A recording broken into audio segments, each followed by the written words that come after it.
अस्सलाम वालेकुम रहमतुल्लाहि व बरकातुहू। आज हम 9th क्लास का ये टॉपिक है एक एम्पिरिकल एंड मॉलिक्यूलर फार्मूला। तो इसको आज हम पढ़ेंगे। बहुत ही इजी सा टॉपिक है, जितना लेकिन ये इजी है उतना ही आप कह लें कि ये इम्पोर्टेंट भी है। आपने इसकी डेफिनेशन करनी होती है, साथ एक एग्जांपल देनी होती है। तो हम समझ लेते हैं कि ये empirical formula and molecular formula है क्या चीज़ और इन दोनों के दरमियान में डिफरेंस क्या है। तो सबसे पहले मैं एम्पिरिकल फार्मूला को डिस्कस करूँगा। एम्पिरिकल फार्मूला समझने के लिए हम एक साथ ना एग्जांपल लेकर चलते हैं। मैं ये एग्जांपल इधर लिख रहा हूँ साइड पर, ग्लूकोज की C6H12O6। ये हमारे पास ग्लूकोज होता है, ठीक है। ग्लूकोज का ये मॉलिक्यूलर फार्मूला है। अब एम्पिरिकल फार्मूला क्या होता है? डेफिनेशन के मुताबिक हम एम्पिरिकल फार्मूला कहते हैं सिंपलेस्ट होल नंबर रेशो। एक ऐसी रेशो जिसको हमने सिंप्लीफाई किया हुआ हो, किससे? मॉलिक्यूलर फार्मूला से। तो इसको अगर हम सिंप्लीफाई करते हैं, ये मैं आपको डेफिनेशन वगैरह और बाकी टॉपिक बाद में करवाता हूँ, लेकिन सबसे पहले हम इस एग्जांपल को लेकर चलते हैं। हम एम्पिरिकल फार्मूला को डिस्कस कर रहे हैं, तो इसको हम कहते हैं ये एक सिंपलेस्ट होल नंबर रेशो होती है, ठीक है। एक सिंपलेस्ट होल नंबर रेशो है जिसके अंदर हमने क्या किया कि मॉलिक्यूलर फार्मूला को सिंप्लीफाई किया है, तो जो सिंपलेस्ट फॉर्म हमें मिलेगी उसको हम कहते हैं एम्पिरिकल फार्मूला। अब देखें, अगर ये एक आपके पास एक मॉलिक्यूलर फार्मूला है, तो मॉलिक्यूलर फार्मूला को हम किस तरह से डिफाइन कर सकते हैं? हम कहते हैं मॉलिक्यूलर फार्मूला को which shows the actual number, यानी कि इसके अंदर हमें actual whole number ratio of atoms, ठीक है। अब देखें, ये एक आपके पास एक फार्मूला लिखा हुआ है, ठीक है। ये एक कंपाउंड है, ग्लूकोज इसका नाम है। इसके अंदर हमें actual whole number ratio of atoms पता लग रही है, यानी कि मैं आपको इसमें से बता सकता हूँ कि हमारे पास यहाँ पर कार्बन जो हैं वो 6 हैं, हाइड्रोजन 12 हैं एंड ऑक्सीजन 6 हैं, ठीक है। अगर ये टोटल नंबर ऑफ एटम्स अगर आप देखें तो 24 बन जाते हैं, 6 + 12 + 6 24। लेकिन इसमें हमें एक्चुअल नंबर ऑफ एटम्स पता लग रहे हैं, एक्चुअल नंबर ऑफ एलिमेंट्स जो कि इस कंपाउंड में मौजूद हैं। तो ऐसा फार्मूला जो हमें actual number whole number ratio जो एटम्स की है वो बताए, इस तरह के फार्मूला को हम कहते हैं मॉलिक्यूलर फार्मूला, यानी कि मॉलिक्यूल का वो फार्मूला जिसमें हमें उस मॉलिक्यूल में मौजूद एटम्स की एक्चुअल नंबर पता लग जाए, उसको हम मॉलिक्यूलर फार्मूला कहते हैं। तो हमने डेफिनेशन के मुताबिक कहा कि जी ये हमारे पास एक मॉलिक्यूलर फार्मूला है, ठीक है। और इसको एम्पिरिकल फार्मूला हम कहते हैं simplest whole number ratio. Simplify करना है, सिंप्लीफाई का मतलब आसान अल्फाज में अगर हम कहें तो इनके जो नंबर्स हैं ये 6, 12 एंड 6 जो है, इनको आपने डिवाइड करना है, सिंप्लीफाई करना है, कटिंग करनी है, या उर्दू में कहें तो इनको काटना है, ठीक है। छोटी से छोटी वैल्यू जो आप सिंपलेस्ट फॉर्म आपको मिलेगी वो एम्पिरिकल फार्मूला होगा। अब देखें, क्योंकि हम कहते हैं कि ये एक होल नंबर रेशो है, तो इनके दरमियान में ये आपने सिंबल डालना है, ये रेशो का सिंबल होता है। यहाँ पर अब देखें, कार्बन के 6 नंबर्स हैं, यानी कि नंबर ऑफ एटम्स। हाइड्रोजन 12 हैं तो हमने रेशो 12 लिख लिया, एंड रेशो 6। ऑक्सीजन के 6 एटम्स हैं तो हमने 6 लिख लिया, ठीक है। इस रेशो का मतलब क्या होता है मैं आपको पता होगा, लेकिन बता देता हूँ। इसका मतलब होता है आपने इसको डिवाइड करना है, ठीक है। डिवीजन के लिए, कटिंग के लिए, सिंप्लीफाई के लिए यूज़ हो रहा है। अब देखें कि आप देखें कि ये कटिंग हो रही है बहुत इजीली। इसको मतलब हम डिवाइड भी कर सकते हैं। आप वैसे यूँ लिख सकते हो 6 / 6 करके, या इस तरह से मैं नहीं कर रहा तो मैं सिंपली कटिंग कर रहा हूँ। 6 × 1 = 6, रेशो 6 × 2 = 12 एंड रेशो 6 × 1 = 6।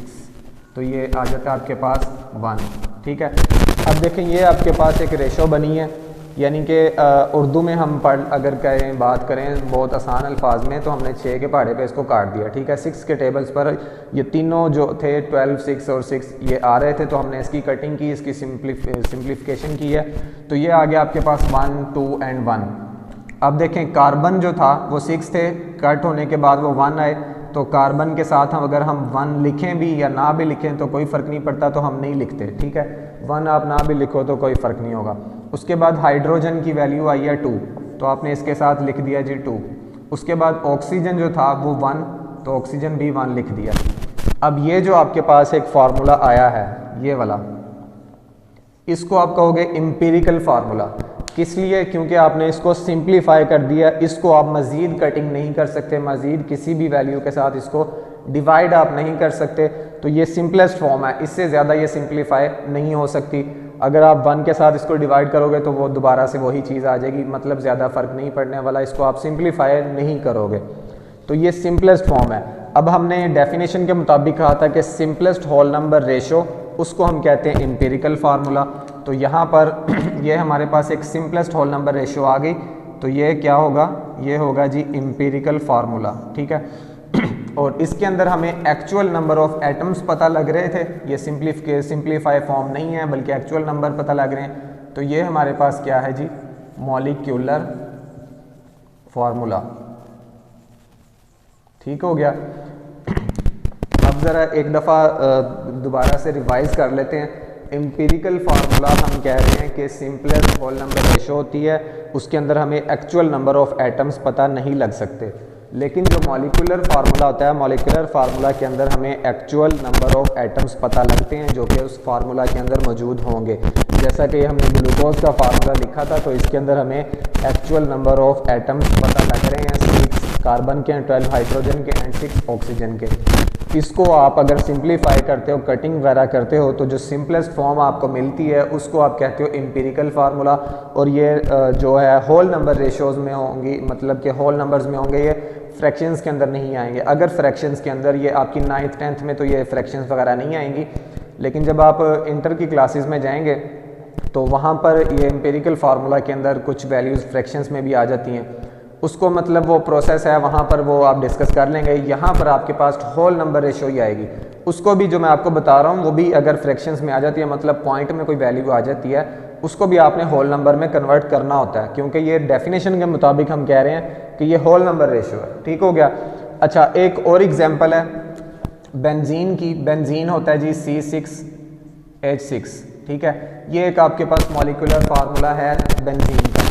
अब देखें इसकी सिंपलेस्ट फॉर्म क्या होगी। कार्बन यहाँ पर कितने हैं? 6 रेशो, हाइड्रोजन कितने हैं? 6।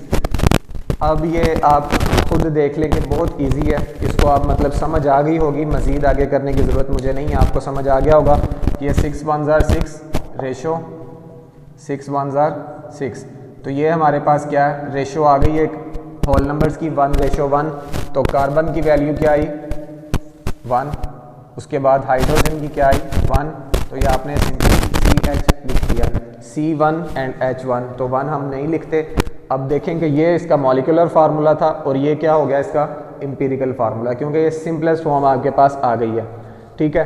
ये 2 एग्जांपल्स आपकी बुक में भी मौजूद हैं, इसको हम कहते हैं जी empirical formula and molecular formula. अब यहाँ पर कुछ आपके पास फार्मूलाज इस तरह के होंगे जिनका एम्पिरिकल फार्मूला भी वही होगा और मॉलिक्यूलर फार्मूला भी वही होगा। मतलब कि अगर आप उसको सिंप्लीफाई करते हैं ना मॉलिक्यूलर फार्मूला को, तो वो आप उसको सिंप्लीफाई करोगे भी तो वही चीज़ आ जाएगी, ठीक है। मैं आपको एक करके दिखाता हूँ। ये समझ लें कि जी आपके पास ना एक एग्जांपल हम ले रहे हैं वाटर की, H2O। इसको अगर आप सिंप्लीफाई करना चाहो तो कैसे करोगे? देखो ज़रा, हाइड्रोजन है 2, तो ये 2 रेशो, ऑक्सीजन कितने हैं? 1। इसको आप अब डिवाइड करना चाहो या सिंप्लीफाई करना चाहो तो नहीं कर सकते। इसको अगर आप 2 पर डिवाइड करोगे तब भी यही चीज़ रहेगी, नहीं कर सकते। 1 पर भी नहीं कर सकते, मतलब कि ये किसी एक टेबल में नहीं आते, इसलिए हम इसको मज़ीद डिवाइड या सिंप्लीफाई नहीं कर सकते। तो यही इसका एम्पिरिकल फार्मूला भी होगा। हाइड्रोजन की वैल्यू 2 आ गई है तो H2 लिख देंगे, ऑक्सीजन की 1 आ गई है तो ऑक्सीजन 1 लिख देंगे। अब देखें यही इसका मॉलिक्यूलर फार्मूला, यही इसका एम्पिरिकल फार्मूला। इसी तरह से और भी हैं कुछ, जैसे कि SO2, इनका भी ऐसे ही है, सल्फ़र 1 है, 1 रेशो ऑक्सीजन 2, तो यही इसका एम्पिरिकल फार्मूला होगा, यही इसका मॉलिक्यूलर फार्मूला होगा। इसको आप मज़ीद डिवाइड नहीं कर सकते, सिंप्लीफाई नहीं कर सकते, ये सिंपलेस्ट फॉर्म पहले से ही है। तो इस तरह के जो फार्मूलाज होंगे उनको हम कहते हैं कि इनका मॉलिक्यूलर फार्मूला भी वही है और एम्पिरिकल फार्मूला भी वही है। यहाँ पर आकर कुछ बच्चे कंफ्यूज हो जाते हैं कि इसको हम सिंप्लीफाई कैसे करें। वो गलती फिर क्या कर देते हैं कि हाइड्रोजन जो है इसको भी 1 कर देते हैं, ऑक्सीजन को भी 1 कर देते हैं।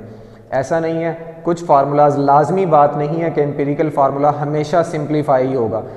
एम्पिरिकल फार्मूला हम कह रहे हैं सिंपली एक सिंपलेस्ट फॉर्म है, आसान तरीन फॉर्म है उसकी, छोटी से छोटी उसकी फॉर्म है। तो लाजमी नहीं है कि उसको आप डिवाइड करके ही सिंपलेस्ट करोगे, वो ऐसा भी हो सकता है जैसे कि यहाँ इस केस में है, यही इसका एम्पिरिकल फार्मूला है। ठीक है, अच्छा ये दोनों आपके पास थे, molecular formula and empirical formula. इसके अंदर आपने करना क्या होता है कि अगर ये आपको क्वेश्चन आ जाता है तो आपने इसकी डेफिनेशन लिखनी है। डेफिनेशन आपकी बुक्स में मौजूद है और ये डेफिनेशन मैंने यहाँ पर आपको समझा दी है। ठीक है, तो डेफिनेशन आपने बुक से याद कर लेनी है और साथ आपने एक या दो एग्जांपल्स दे देनी है। ये आपके शॉर्ट क्वेश्चन जो होंगे वो कवर हो जाएंगे इंशाल्लाह ताला। नेक्स्ट लेक्चर में हम इससे आगे जो टॉपिक्स हैं उनको डिस्कस करेंगे। अभी के लिए अल्लाह हाफिज़।